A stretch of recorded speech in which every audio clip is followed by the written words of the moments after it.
கவிராஜ், நம்ம ஐஏஎஃப்எம்ல வந்திருக்கீங்க. நீங்க 6 இயர்ஸ் கேப். ஸோ வந்து உங்களுக்கு இந்த ட்ரைனிங்ஸ் எந்த அளவுக்கு யூஸ்ஃபுல்லா இருந்துச்சு? நான் ஆக்சுவலாக பார்த்தீங்கன்னா 2018 தான் பிஇ முடிச்சேன். எனக்கு 6 இயர்ஸ் கேப் இருக்கு. அதுக்கப்புறம் நான் வேற ஃபீல்டில் ஒர்க் பண்ணிட்டு இருந்தேன்.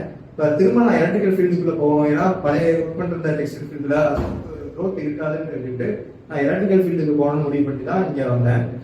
இங்கே வரும்போது பார்த்தீங்கன்னா எனக்கு கேப் இல்லாததுனால என்னால் திரும்ப பிக்கப் பண்ணிட்டு போக முடியுமான்னு ஒரு டவுட்ல தான் இருந்தது. ஆனால் இங்கே வந்ததுக்கு அப்புறம் தான் எனக்கு ஒரு கான்ஃபிடன்ஸ் கிடைச்சது. திரும்ப நம்ம எலக்ட்ரிக்கல் ஃபீல்டில் போயிட்டு இங்கே சக்ஸஸ் பண்ண முடியும் அப்படின்ட்டு. இங்கே டீச் பண்ணுறது பார்த்தீங்கன்னா செல்வகுமார் சார், அவர் நல்லா கிளியராக எல்லாமே திரும்ப படிச்சதை எல்லாம் ரீகால் பண்ணுற மாதிரி நல்லா யூஸ்ஃபுல்லாகவே இருந்தது. இப்போ நீங்க இந்த டெக்னிக்கல் ட்ரைனிங் எடுத்துக்கிட்டது மூலயமா ஒரு இன்டர்வியூவை வந்து உங்களால ஃபேஸ் பண்ண முடியும், ஒரு எக்ஸ்பீரியன்ஸ் பர்சனுக்கு ஈக்குவலாக உங்களால ஃபேஸ் பண்ண முடியும் அப்படின்ட்டு நீங்க திங்க் பண்றீங்களா?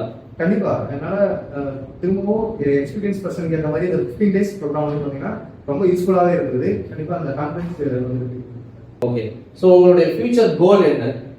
ஃபியூச்சர் கோல் பார்த்தீங்கன்னா டெக்னிக்கல் மேனேஜராக ஆகணுன்றது தான். ஒரு டெக்னிக்கல் பர்சனாக ஒரு பில்டிங் மேனேஜ்மெண்ட் எல்லாமே பண்ணணும். Technical management.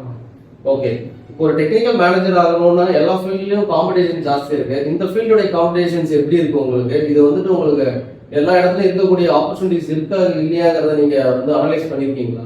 கண்டிப்பா அனலைஸ் பண்ணிருக்கேன். ஒரு ப்ரொடக்ஷன்ல இருக்கிறப்ப நம்ம கம்பெனில இது ஒரு ப்ராடக்ட்டை ப்ரொடியூஸ் பண்றோம்னா அதே ப்ரொடக்ஷன் ஃபீல்ட்ல மட்டும் தான் நம்ம போக முடியும். அதே இங்க இந்த எலக்ட்ரிக்கல் ஃபீல்டுல வந்தோம்னா இப்போ ஒரு டைரக்டா நம்ம ஒரு ஃபேக்டரியும் ஒர்க் பண்ணலாம். அப்படின்னா ஒரு ஐடி ஃபீல்ட்ல ஐடி பில்டிங்ல ஒர்க் பண்ணலாம். ஒரு ஹோட்டல்ல, ஹாஸ்பிட்டல்ல, ஒரு மால்ல, ஷாப்பிங் மால்ல எல்லா இடத்துலயும் பாத்தீங்கன்னா எலக்ட்ரிக்கலுக்கான ஒரு ஓப்பனிங் இருக்கு. நம்ம எந்த இடத்துல வேணாலும் நமக்கு ஆப்பர்ச்சுனிட்டி அதிகமா இருக்குன்னு மற்ற ஃபீல்டு கம்பேர் பண்ணும்போது இந்த ஃபீல்டுல எல்லா ஒரு வைட் ரேஞ்ச் ஆஃப் ஓப்பனிங்ஸ் இருக்கு, ஆப்பர்ச்சுனிட்டிஸ் எல்லாம் நிறையவே இருக்கு. ஓகே, ஸோ இந்த உங்களுக்கு ஒரு ஆஃபர் பண்ணியிருக்கோம். ஸோ டெஃபினட்டா அதில் ஒர்க் பண்ணுங்க, நெக்ஸ்ட் லெவல் வாங்க, மேனேஜர் ஆகிறதுக்கு முன்னாடி வாழ்த்துக்கள்.